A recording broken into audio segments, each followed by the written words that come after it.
प्रसिद्ध मराठी अभिनेते लोकेश गुप्ते आणि अभिनेत्री चैताली गुप्ते यांची लेक शुभवी गुप्ते ही देखील आई-वडिलांच्या पावलावर पाऊल ठेवत मनोरंजन सृष्टीत पदार्पण केलं आहे. अभिनेत्रीने नुकतंच 20व्या वर्षात पदार्पण केलं आहे.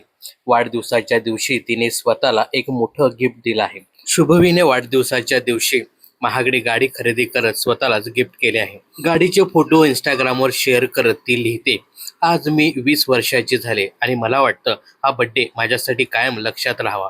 कारण यावर्षी मला फक्त गिफ्ट मिळाले नाही, तर मी स्वतःला कार गिफ्ट केली आहे, जे माझं स्वप्न होतं.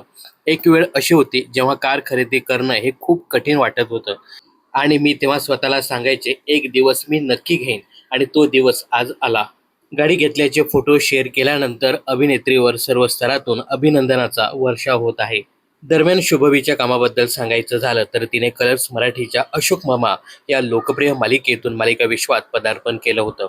आता तिने झी मराठीच्या लक्ष्मी निवास या लोकप्रिय मालिकेत एंट्री घेतली आहे.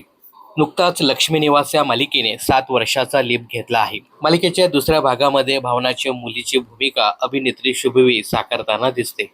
शुभवीला तिच्या या नवीन गाडीसाठी मनपूर्वक शुभेच्छा. मनोरंजन क्षेत्रातील अशाच फिल्मी अपडेट जाणून घेण्यासाठी चॅनल जर सबस्क्राईब केलं नसेल तर जरूर करा.